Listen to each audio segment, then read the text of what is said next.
Hello friends, स्वागत है आपका अपना यूट्यूब चैनल कॉम्पिटिटिव गाइडर में। कॉम्पिटिटिव गाइडर चैनल के माध्यम से हम लोग बिहार बोर्ड 12वीं कक्षा की हिंदी पुस्तक दिनगत को देख रहे हैं, जिसमें आज का यह वीडियो पार्ट 3 है और इसका चैप्टर नंबर 3 है संपूर्ण क्रांति। आज हम लोग चैप्टर 3 को देखेंगे, संपूर्ण क्रांति, जिनके राइटर है जयप्रकाश नारायण जी। तो आइए सबसे पहले 2-4 पॉइंट्स जान लेते हैं जयप्रकाश नारायण जी के बारे में। इनका जो जन्म होता है ना, वह 11 अक्टूबर को होता है। इनका जन्म जो होता है वह 11 अक्टूबर को होता है। 11 अक्टूबर 1902 को इनका जो जन्म होता है वह 11 अक्टूबर 1902 ईस्वी को होता है। आप ध्यान रखेंगे। चलिए अगले पॉइंट्स पे बढ़िए। तो इनका जो मृत्यु होता है, निर्धन होता है, ये 8 अक्टूबर 1979 ईस्वी को होता है। इनका जो जन्म स्थल है वह सीताब दियरा गांव, उत्तर प्रदेश के बलिया एवं बिहार के सारण जिले में फैला हुआ इनका गांव, इनका जन्म स्थल है। इनका जो पुरस्कार मिला है, इनका जो बचपन का नाम कह सकते हैं, इनका जो बचपन का नाम है और पुरस्कार भी इन्हें मिला है। बचपन का नाम इन्हें बाउल है, बड़े होने पर इन्हें जेपी नाम से प्रसिद्ध हुए। इनको जो सम्मान मिला था वह 1965 में मिला था, समाज सेवी के लिए मैग्सेसे सम्मान, और 1998 में इन्हें भारत रत्न, यानी ये भारत रत्न से सम्मानित व्यक्ति हैं। तो आइए इनके बारे में महत्वपूर्ण पॉइंट्स को देखते हैं, जैसा कि आपको स्लाइड्स में दिखाई दे रहा है। पाठ का प्रश्न भी देखेंगे, उत्तर नोट सहित इसमें देखेंगे। तो आप लोग चैनल पर बने रहे, पूरे सेशन को अवश्य देखें, पूरे सीरीज को अवश्य देखें, और किसी तरह की कोई त्रुटि अगर रह जाती है तो आप लोग कमेंट सेक्शन में कमेंट अवश्य करें। तो चलिए देखते हैं संपूर्ण क्रांति के महत्वपूर्ण पॉइंट्स को। तो यहां से हम लोग शुरू करेंगे विश्लेषण के साथ, स्टेप बाय स्टेप शुरू करेंगे। बिहार प्रदेश छात्र संघ समिति के मेरे युवक साथियों, बिहार प्रदेश असंख्य नागरिक भाइयों और बहनों, अभी अभी रेणु जी ने जो कविता पढ़ी, अनुरोध से वास्तव में उनका था। सुनाना तो वह चाहते थे। मुझसे पूछा गया कि वह कविता सुना दे या नहीं। मैंने स्वीकार किया, लेकिन उसने बहुत सारी स्मृतियां और अभी हाल की कुछ दुखद स्मृति को जागृत कर दिया।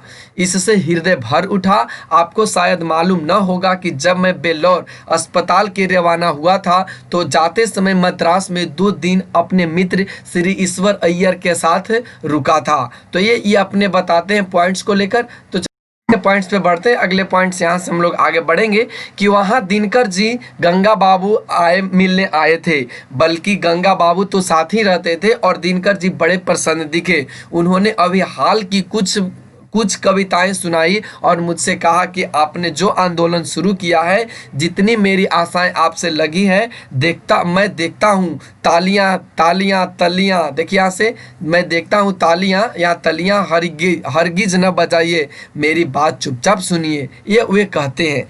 आगे बढ़िए तो कहता है कि अब मेरे मुंह में आप हुंकार नहीं सुनेंगे, लेकिन जो कुछ विचार मैं आपसे कहूँगा वे विचार हुंकारों से भरे होंगे, क्रांतिकारी के विचार होंगे जिन पर अमल करना आसान नहीं होगा।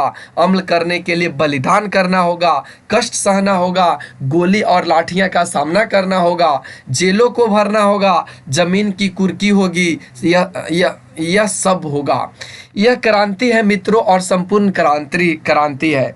यह कोई विधानसभा के विघटन का ही आंदोलन नहीं है, वह तो एक मंजिल है जो रास्ते में है। दूर जाना है, दूर जाना है, दूर जाना है, दूर जाना है। जवाहरलाल नेहरू के शब्दों में भी अभी न जाने कितनी मीलों इस देश की जनता को जाना है, उस स्वराज को प्राप्त करने के लिए जिसके लिए देश के हजारों लाखों जवानों ने कुर्बानियां दी है। देख सकते हैं आप लोग, जिसके लिए सरदार भगत सिंह, उसके साथी बंगाल के सारे क्रांतिकारी साथी, महाराष्ट्र के साथी, देश भर के क्रांतिकारी सभी गोली का निशाना बने या तो फांसी पर लटकाए गए। जिस स्वराज के लिए लाखों लाख देश के जनता बार बार जेलों को भरती है, लेकिन आज 27-28 वर्ष के बाद जो स्वराज है उसमें जनता करा रही है। भूख है, महंगाई है, भ्रष्टाचार है, कोई काम नहीं जनता का निकलता है बगैर रिश्वत दिए। सरकारी दफ्तरों में, बैंकों में, हर जगह टिकट लेना है, उसमें जहां भी हो रिश्वत के बगैर काम नहीं जनता का होता है। हर्ष प्रकाश से अन्याय के नीचे जनता दब रही है, शिक्षा संस्थाएं भ्रष्ट हो रही है, हजारों नौजवानों का भविष्य अंधेरा में पड़ा हुआ है, जीवन उनका नष्ट हो रहा है, शिक्षा दी जाती है गुलामी की शिक्षा। ये सभी जयप्रकाश नारायण जी अपने वक्तव्य के रूप में ऐसा कहते हैं। उम्मीद है आपको यह पॉइंट्स आपको क्लियर हो गया होगा यहाँ से। और बढ़िए तो आप यहाँ से देख सकते हैं कि शिक्षा पाकर दर दर ठोकरे खाना नौकरी के लिए। नौकरियां मिलती ही नहीं, दिन पर दिन बेरोजगारी बढ़ती जा रही है। गरीब की बेरोजगारी बढ़ती जाती है। गरीबी हटाओ के नारे जरूर लगते हैं, लेकिन गरीबी बढ़ी है पिछले वर्षों में। तो मित्रों, आज की स्थिति यह है, और इस स्थिति में वहाँ दिनकर जी ने कुछ हमें अपने शब्द सुनाए, बड़े हृदयग्राही थे। और उसी रात जब विदा हुआ उसी रात को हमारे मित्र रामनाथ जा गोयनायक, देख सकते हैं, रामनाथ जा गोयनका इंडियन एक्सप्रेस के मालिक के घर पर वहां मेहमान थे। रात को दिल का दौरा पड़ा। 3 मिनट में उनको अस्पताल पहुंचाया गोयनाक जी ने। 3 मिनट में बिलिंगडन नर्सिंग होम शायद उसे कहते हैं। सारा इंतजाम था वहां पर। पटना का अस्पताल तो पता नहीं 3 घंटे में भी तैयार न हो जा पाता। सभी डॉक्टर सब तरह के औजार लेकर तैयार थे, लेकिन दिनकर जी का हार्ट फिर से जिंदा नहीं हो पाया। उसी रात उनका निधन हो गया। ऐसी चोट लगी। उनकी यह कविता सुन के उनका वह सुंदर सौम्य जोशीला चेहरा याद आ गया। आज लगता है हमारे 2 मित्रों की कितनी कमी है। आज भाई बेनीपुरी जी होते, उनकी लेखनी में जो ताकत थी, आज के जुलूस का, आज की इस सभा का जो वर्णन वह देते, एक एक शब्द में अंगार होते। आज दिनकर जी जो कविता लिखते नए भारत के नव निर्माण के लिए, जो देश के युवक और छात्रों और देश के साधारण व्यक्तियों, नर और नारियों के द्वारा आज से हो रहा है शुरू, प्रारंभ हो गया है, वह कविता शायद इस नवीन क्रांति का एक अमर साहित्य बन जाती। लेकिन आज दोनों ही नहीं है, न दिनकर जी रहे न बेनीपुरी जी। तो मित्रों, यह स्मृतियां जगी है तो इसका भार हृदय पर है। आप देख सकते हैं यहाँ से इसका भार कहाँ पे है, तो यहाँ से कहता। तो मित्रों, ये स्मृतियां जगी है और उनका भार हृदय पर है। तो मैं तो थक गया हूँ, लेकिन आज बड़ी जिम्मेदारियां हमारे कंधों पर आई है, और मैंने इस जिम्मेदारी को अपनी तरफ से मांग करके नहीं लिया। तरुणों से, छात्रों से बराबर कहता रहा हूं। जब पहला हमने आह्वान किया था यूथ फॉर, देखिए यहाँ से, जब मैं पहला आह्वान किया था यूथ फॉर डेमोक्रेसी का, लोकतंत्र में युवक का क्या रोल रहा है, आप इस पॉइंट्स को नोट कर लेंगे आप लोग। यहाँ हमने जो बताया था उसमें लिखा था, और उसके बाद बराबर कहता रहा हूँ। संचालन समिति में बहस करता रहा हूँ। हम बूढ़े हो गए, हमारे सलाह ले लीजिए। हम दूसरी पीढ़ी के हो गए, आप नई पीढ़ी के लोग हैं। देश का भविष्य आपके हाथों में है।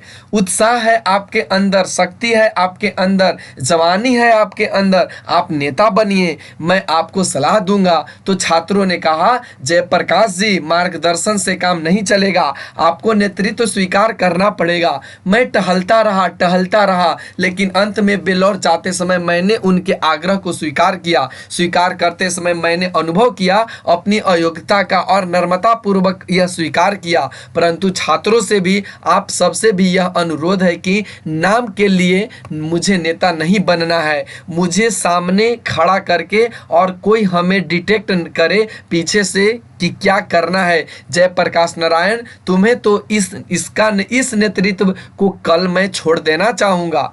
देखिए यहाँ से कहते हैं, तो इस नेतृत्व को कल मैं छोड़ दूंगा। मैं सबकी सलाह लूंगा, तालियां नहीं, बात सुनिए, बात समझिए, सबकी बात सुनूंगा। छात्रों की बात जितना भी ज्यादा होगा, जितना भी समय मेरे पास होगा, उससे मैं बहस करूंगा, समझूंगा, और अधिक से अधिक उनकी बात मैं स्वीकार करूंगा। आपकी बात स्वीकार करूंगा, जन संघर्ष समितियों की, लेकिन फैसला मेरा होगा। इस फैसले को इनको मानना होगा और आपको मानना होगा। तब तो इस नेतृत्व का कोई मतलब है, तब यह क्रांति सफल हो सकती है। और नहीं तो आपस के झगड़ों में, बहसों में पता नहीं कि हम किधर बिखर जाएंगे और क्या नतीजा निकलेगा। आगे बढ़िए तो कहता, बहुत दिनों से सार्वजनिक जीवन में हूँ। 1921 में जनवरी के महीने में इसी पटना कॉलेज में IAC का विद्यार्थी था। हमारे साथ हमारे निकट के साथी थे, वे सब छात्रवृत्ति पाने वाले थे। मुझे भी छात्रवृत्ति मिलती थी। सब अव्वल दर्जे के कृमि थे उस समय के विद्यार्थियों में। और हम सब ने एक साथ गांधी जी के आह्वान पर असहयोग किया। असहयोग करने के बाद करीब 1.5 वर्ष में यूं ही मेरा जीवन बीता। चूंकि मैं साइंस का विद्यार्थी था तो राजेंद्र बाबू के सचिव या मंत्री या मित्र या जो कहिए मथुरा बाबू, उनके जमात बाबू फूलदेव सहाय वर्मा थे, उनके पास भेज दिया गया कि फूलदेव बाबू के साथ रहो और उनकी लेबोरेटरी में, उनकी प्रयोगशाला में कुछ प्रयोग करो और उनसे कुछ सीखो। महामना मदन मोहन मालवीय जी के लिए मेरे हृदय में पूजा का भाव है, परंतु हिंदू विश्वविद्यालय में भी दाखिला होने के लिए मैं तैयार नहीं था, क्योंकि सरकारी रुपया, सरकारी एड मदद विश्वविद्यालय को मिलती थी। स्वतंत्र नहीं था, वह पूर्ण रूप से राष्ट्रीय विश्वविद्यालय नहीं था। तो मैं किसी विद्यालय में नहीं गया। बिहार विद्यापीठ में मैंने परीक्षा दी, आईएससी की, पास तो करना ही था, पास कर गया। उसके बाद बचपन से देखिए यहाँ से, उसके बाद बचपन में जब हाई स्कूल में था मैंने स्वामी सत्यदेव के भाषण सुने थे अमेरिका के बारे में। कोई धनी घर का नहीं हूँ, थोड़ी सी खेती और पिताजी नहर विभाग में जिलादार, बाद में वे रेवेन्यू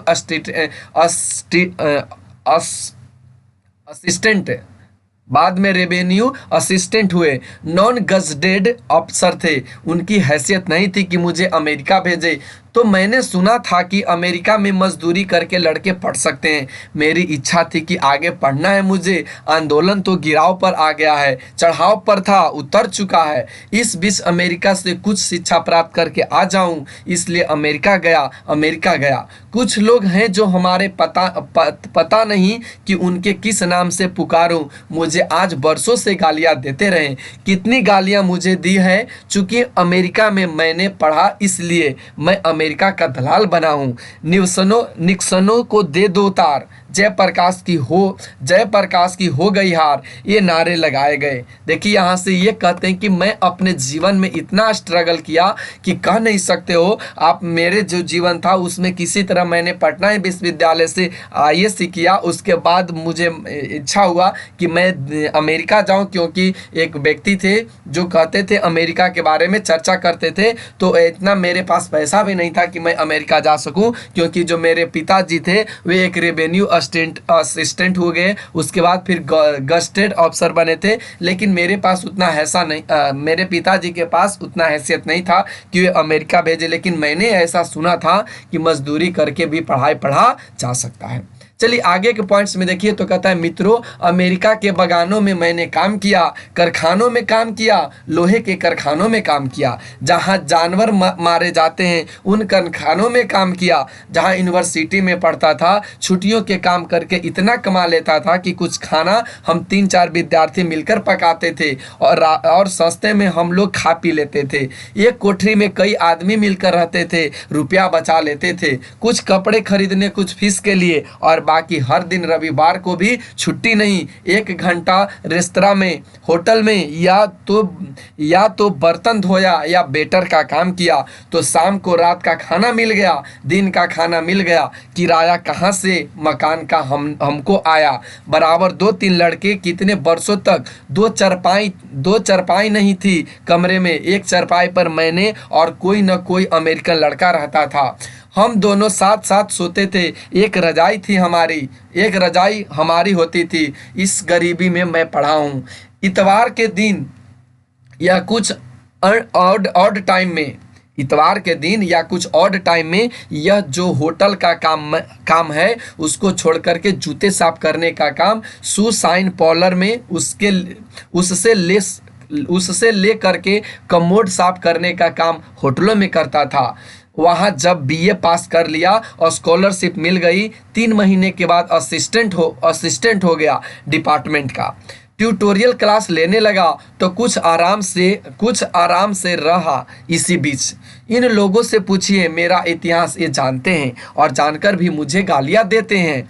अमेरिकन, देखिए यहाँ से, अमेरिका में विकासशील में मेडिसिन में मैं घोर कम्युनिस्ट था। वह लेनिन का ज़माना था, वह ट्राटस्की का ज़माना था। 1924 में लेनिन मरे थे और 1924 में मैं मार्क्सवादी बना था और दावे के साथ कह सकता हूं कि उस समय तक जो भी मार्क्सवाद के ग्रंथ छपे थे अंग्रेजी में हम लोगों ने पढ़ डाले थे। रात को रोज एक रशियन टेलर था, दर्जी था, उसके यहाँ हमारे क्लास लगते थे और वहाँ से जब भारत लौटा था घोर कम्युनिस्ट बनकर लौटा था। लेकिन मैं कांग्रेस में दाखिल हुआ, कम्युनिस्ट पार्टी में क्यों नहीं दाखिल हुआ? मैंने जो लेनिन से सीखा था वह यह सीखा था कि जो गुलाम देश है वहाँ जो कम्युनिस्ट है उनको हरगिज वहाँ की आज़ादी की लड़ाई से अपने को अलग नहीं रखना चाहिए। यद्यपि उस लड़ाई का नेतृत्व जिसको मार्क्सवादी भाषा में बुर्जुआ क्लास कहते हैं उस क्लास के हाथों में हो, पूंजीपतियों के हाथ में उसका नेतृत्व हो, फिर भी कम्युनिस्ट को अलग नहीं रहना चाहिए, अपने को आइसोलेट नहीं करना चाहिए। पहली बात जो मैंने नोट की आपसे कहने के लिए वह इस सरकार के बारे में है। आज से 3 दिन हुए गफूर साहब मिलने आए थे, बहुत प्रेस से मिले। उसके 2 दिन बाद चंद्रशेखर बाबू मिलने आए, बहुत प्रेम से मिले। लेकिन प्रधानमंत्री से लेकर के दीक्षित जी से नीचे सब लोग मुझे डेमोक्रेसी का सबक सिखाते हैं। इनमें से किसी को कोई अधिकार नहीं कि जयप्रकाश नारायण को लोकतंत्र की शिक्षा दे, लेकिन वे जयप्रकाश नारायण को शिक्षा देने की हिम्मत करते हैं। और उनकी हरकत देखिए, शांतिमय प्रदर्शन, शांतिमय जुलूस के लिए हजारों लोग आ रहे हैं। प्रदेश के कोने कोने से छात्र आ रहे हैं, किसान आ रहे हैं, मजदूर आ रहे हैं, मध्यम वर्ग के लोग आ रहे हैं, कहीं पैदल आ रहे हैं, कुछ बस से आ रहे हैं, कहीं रेलों से आ रहे हैं, कोई ट्रक भाड़े पर ले करके आए, डीजल अपना खरीद करके लेके आ रहे हैं। जहां तहां रोका उनको लड़कों को पीटा है, गिरफ्तार किया है, अनायास कोई कारण नहीं। और यहाँ हमसे आकर के सब मीठी मीठी बातें करते हैं। इन्होंने जिद की कि इस रास्ते में जुलूस नहीं जाएगा, हम इसमें यह खतरा है, वह खतरा है, मुझे कोई खतरा नहीं दिया। लेकिन जब उन्होंने कहा कि शायद जेल तोड़ने की कोशिश हो और शायद उन्हें गोली चलाने पड़े, तो मैं कहा कि इसकी जिम्मेदारी मैं नहीं लेता हूं। आंदोलन हमारा किसी दूसरे उद्देश्य से हो रहा है, बीच में यह डाइवर्सन हो जाए, रास्ता ही भटक जाए, हम लोग यह नहीं चाहते। तो चलिए, जो आप कहते हैं वही मान लेता हूं। ये तो बिगड़े भी लोग होंगे छात्र, उधर से जाना था, आप इधर से क्यों आए? हालांकि वे उन लड़के को ले आए और एक दूसरी बिल्डिंग में खड़ा करके, जो लड़के हमारी संघर्ष छात्र समिति के वहां जेल में हैं उनको जुलूस दिखाने के लिए ले आए। मैं नहीं जानता हूं कि अंग्रेजी सरकार के ज़माने में भी इस प्रकार का व्यवहार कभी हुआ हो। लोग रेलों से उतार दिए गए, बसों से उतार दिए गए, टिकट था उनके पास, बेटिकट लोग थे, उनको उतार दिया गया अलग। मुजफ्फरपुर की रिपोर्ट आपने अखबारों में पढ़ी होगी, सारे डिवीजन में क्या क्या नहीं हुआ। शर्म नहीं आती इन लोगों को? डेमोक्रेसी की बात करते। लोकतंत्र में, डेमोक्रेसी में जनता को अधिकार नहीं है कि जहां भी चाहे शांतिपूर्ण सभा करे, अपनी जहां भी चाहे शांतिपूर्ण प्रदर्शन करे वो। राज्यपाल के यहाँ जाना हुआ तो लाखों की तादाद में जाएं, असेंबली के सामने जाएं, उनको पूरा अधिकार है। हिंसा करे कोई तो दूसरी बात है। हमसे मिलने आए पुलिस के एक उच्च अधिकारी ने कहा, बड़े उच्चाधिकारी ने कहा, नाम लेना यहाँ ठीक नहीं होगा, कि मैं दीक्षित जी के मुंह से सुना हूँ कि जयप्रकाश नारायण नहीं होते तो बिहार जल गया होता। जब जयप्रकाश नारायण के बारे में ऐसा आप सोचते हैं तो जयप्रकाश नारायण के लिए यह सारा क्यों होता है? तो उसके नेतृत्व में यह प्रदर्शन और यह सभा होने वाली है। क्यों लोगों को रोकते हैं आप? जनता से गड़बड़ाते हैं आप। जनता में आप प्रतिनिधि हैं, किसकी तरफ से शासन करने बैठे हैं आप? आपकी हिम्मत के लिए हम हिम्मत की लोगों को पटना आने से रोक ले? उनकी राजधानी है, आपकी राजधानी है। यह पुलिस वालों की देश है, यह जनता का देश है। डूब जाना चाहिए इन लोगों को ऐसी निष्ठा का व्यवहार। बहुत कठोर शब्द का प्रयोग कर रहा हूँ मैं, कठोर शब्द का प्रयोग नहीं करता, लेकिन यह निष्ठा का व्यवहार है। अगर कोई डेमोक्रेसी का दुश्मन है तो वे लोग दुश्मन हैं जो जनता के शांतिमय कार्यक्रमों में बाधा डालते हैं, उनकी गिरफ्तारी करते हैं, उन पर लाठी चलाते हैं, गोलियां चलाते हैं। यह डेमोक्रेसी है, इसे बदलना चाहती है जनता। जयप्रकाश नारायण, छात्र युवक, क्योंकि जो भी आंदोलन इस देश में आज उठेगा उसका नेता युवक रहेगा, छात्र रहेगा, इसमें कोई संदेह नहीं है हमको। मित्रों, एक बात तो यह कहानी थी, मैं जानता हूं कि डॉक्टर रहमान यहाँ बैठे होंगे तो वे कुछ चिंता में पड़े होंगे कि इस जोर से बोलने का असर मेरे हृदय का बुरा होगा। मैं भी समझता हूं, अब जरा अपने को बांध के बोलूँगा। अभी हाल में मैं बेलौर में था तो हमारे परम मित्र और स्नेही उमाशंकर जी दीक्षित पटना आए थे। उन्होंने मेरे संबंध में कुछ अच्छी बातें कही, साथ साथ कई प्रश्न उन्होंने उठाए। मेरा उनका बहुत पुराना संबंध है। 32-33 का आंदोलन जो चला था उससे वह अंडरग्राउंड बम्बई में वह रहते ही अंडरग्राउंड नेता थे। और सदानंद जी जो कि प्रेस के मालिक भी थे, आप ध्यान देंगे ये प्रेस के भी मालिक थे, उनकी स्थापना की थी। उन्होंने उनको ब्रेन ऑफ बॉम्बे कहा था। आप ये पॉइंट्स को नोट करेंगे, ब्रेन ऑफ बॉम्बे को, ठीक है ना। आप ये पॉइंट्स को आपको नोट करने हैं। मुझे भी कोई बड़ी पदवी नहीं थी पर मैं अपनी प्रशंसा नहीं करूंगा। उस समय दीक्षित जी से हमारा परिचय और हमारी घनिष्ठता मित्रता हुई। और अंडरग्राउंड देख सकते हैं आप लोग, और अंडरग्राउंड जमाने की जो मित्रता होती है वह ठोस होती है, चाहे हम कहीं रहें वह कहीं रहे, ठोस रहती है। उसके बाद हम एक दूसरे के मित्र आज तक बने हुए हैं। कुछ ऐसे मित्र हैं जिनके भाव अच्छे हैं, हमारे पुराने मित्र जो सोशलिस्ट पार्टी में थे या जो नहीं भी थे, चाहते हैं कि जयप्रकाश नारायण और इंदिरा जी के कुछ मेल मिलाप हो। तो मित्रों, मेरा किसी व्यक्ति से झगड़ा नहीं, चाहे वे इंदिरा जी हो या कोई हो। हमें तो नीतियों से झगड़ा है, सिद्धांतों से झगड़ा है, कार्यों से झगड़ा है। जो कार्य गलत होंगे, जो नीति गलत होगी, जो सिद्धांत प्रिंसिपल गलत होंगे, जो पॉलिसी गलत होगी, चाहे वह कोई भी करे, मैं विरोध करूंगा। आप अपनी अकल के मुताबिक, हम लोग इनकी तरह नौजवान थे उस जमाने में, लेकिन यह जुर्रत होती थी हम लोगों की बापू के सामने हर कहते थे कि हम नहीं ना मानते बापू यह बात। और बापू में भी इतनी महत्ता थी कि बुरा नहीं मानते थे, फिर भी बुलाकर हमें प्रेस से समझाते थे। तो उनकी भी आलोचना की है मैंने उस जमाने में। तो मैं घोर मार्क्सवादी था, बाद में लोकतांत्रिक समाजवादी बना, किंतु बापू की मृत्यु के बाद कई वर्षों के बाद 1954 में मैं सर्वोदय में आया और गया। बिहार में जवाहरलाल जी थे, एक बड़े भाई थे। मैंने उनको भाई नहीं कहता था। उनका बड़ा स्नेह था हमारे ऊपर, पता नहीं क्यों मुझे वे मानते थे बहुत। मैं उनका बड़ा आदर और प्रेम करता था, लेकिन उनकी कटु आलोचना करता था। उनमें भी बड़प्पन था। अक्सर तो उन्होंने हमारी आलोचना का बुरा नहीं माना, लेकिन पटना फायरिंग पर जो मैंने बयान दिया, मैं जानता हूं कि बहुत सख्त भाषा का मैंने प्रयोग किया था। उस समय उस पर वह बहुत नाराज हुए। लाल बहादुर जी ने कश्मीर के मामले में कुछ किया उन्होंने, मैंने उनकी आलोचना भी की, उनको उतार भी दिया। यह बहुत गलत काम आपने किया है। इससे कश्मीर के सवाल को हल करने में आपको दिक्कत होगी। थोड़े ही दिनों में, 18 महीनों में वह चल बसे, देश का दुर्भाग्य है। इंदिरा जी से जो मेरे मतभेद हैं, वे जवाहरलाल जी के साथ जो मतभेद थे उनसे कहीं ज़्यादा गंभीर और सीरियस है। जवाहरलाल जी से परराष्ट्र नीतियों के संबंध में, राष्ट्र के संबंध में अधिक उनसे हमारा मतभेद नहीं था। तिब्बत के मामले में मतभेद था, चीन के मामले में मतभेद था, हंगरी के मामले में मतभेद था। और मैं कोई गर्व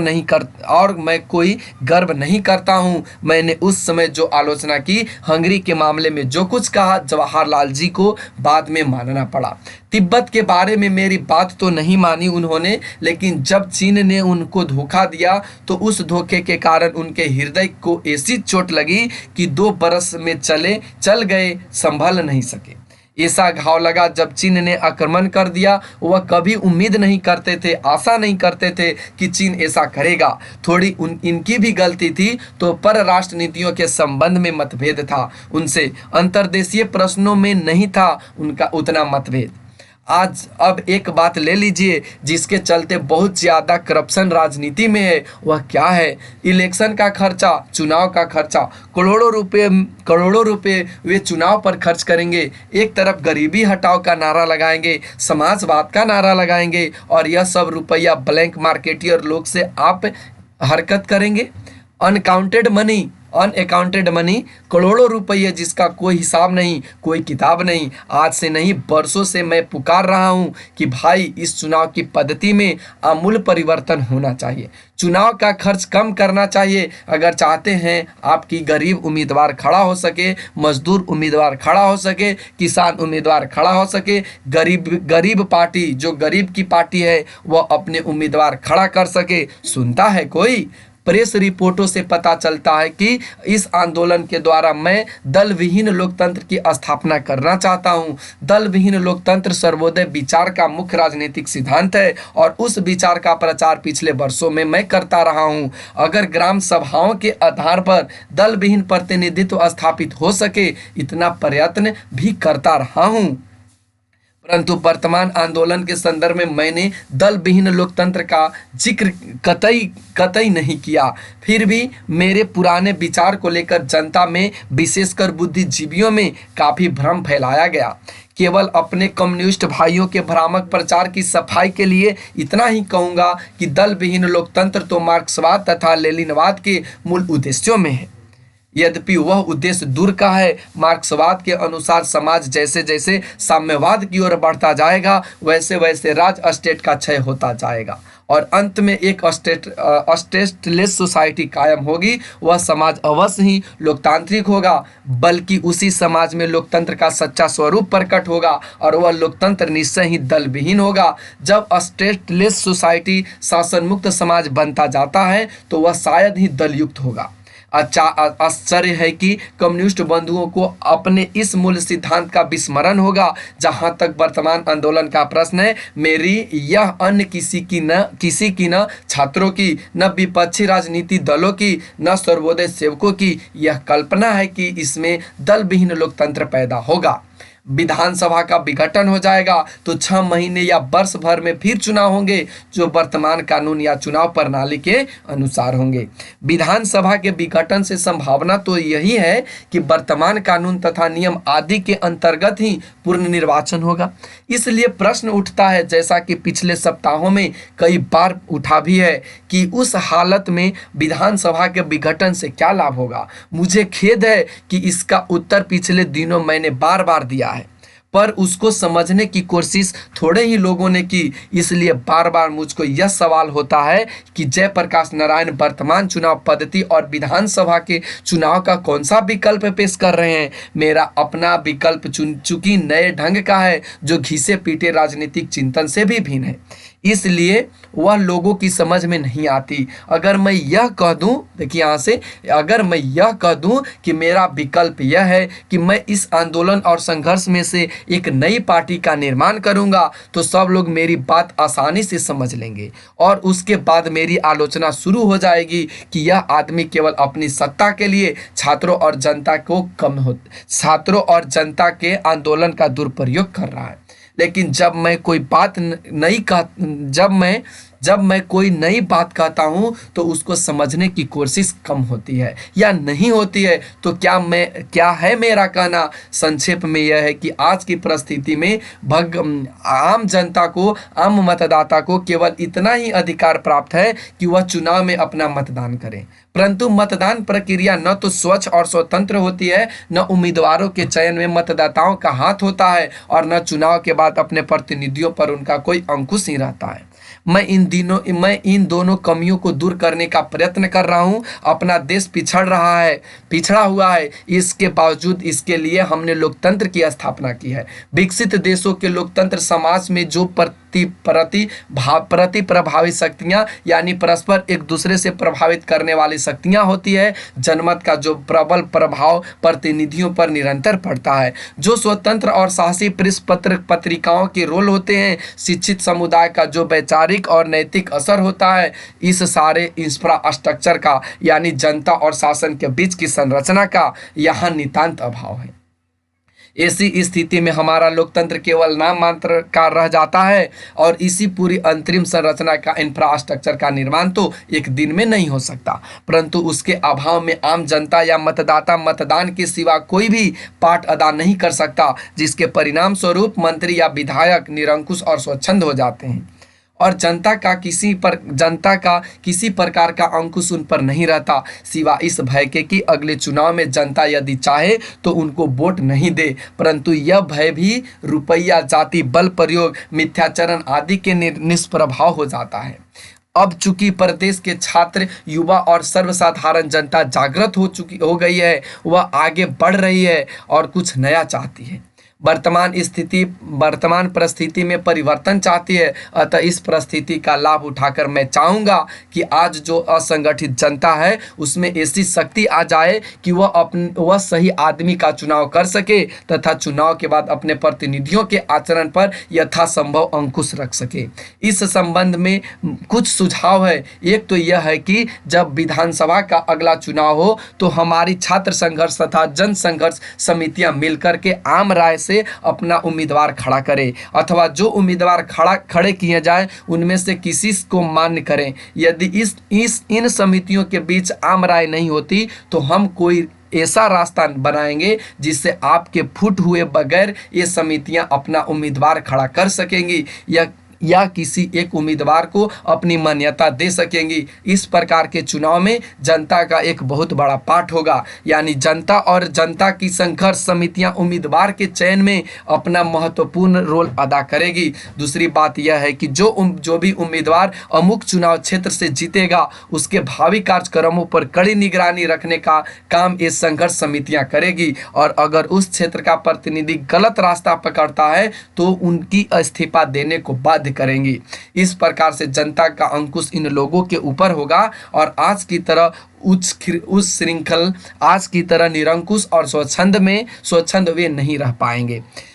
इस सिलसिले में एक और बात स्पष्ट करना आवश्यक है कि जो संघर्ष समितियां छात्रों की या जनता की बन गई है या बन रही है, उनका काम केवल शासन से संघर्ष करना नहीं, बल्कि उनका काम तो समाज के हर अन्याय और अनीति के विरुद्ध संघर्ष करने का होगा। और इस प्रकार से इन समितियों के लिए बरकरार एक महत्वपूर्ण कार्य रहेगा गाँव के छोटे अफसरों या कर्मचारी की, चाहे वे पुलिस के हों या किसी अन्य प्रकार के जो घूसखोरी चलाते हैं, उनके खिलाफ तो संघर्ष रहेगा ही। साथ ही साथ जिन बड़े किसानों ने बेनामी या फर्जी बंदोबस्तियां की है, उनका भी विरोध ये समितियां करेगी और उनको दुरुस्त करने के लिए संघर्ष करेगी। गांव में तरह तरह के अनायास होते हैं। मेरी कल्पना है कि ये समितियां उन अनायासों को भी रोकेगी। इस प्रकार से जनता की या छात्रों की ये निर्दलीय संघर्ष समितियां अस्थायी रूप से कायम रहेगी और केवल लोकतंत्र के लिए ही नहीं, बल्कि सामाजिक, आर्थिक, नैतिक क्रांति के लिए अथवा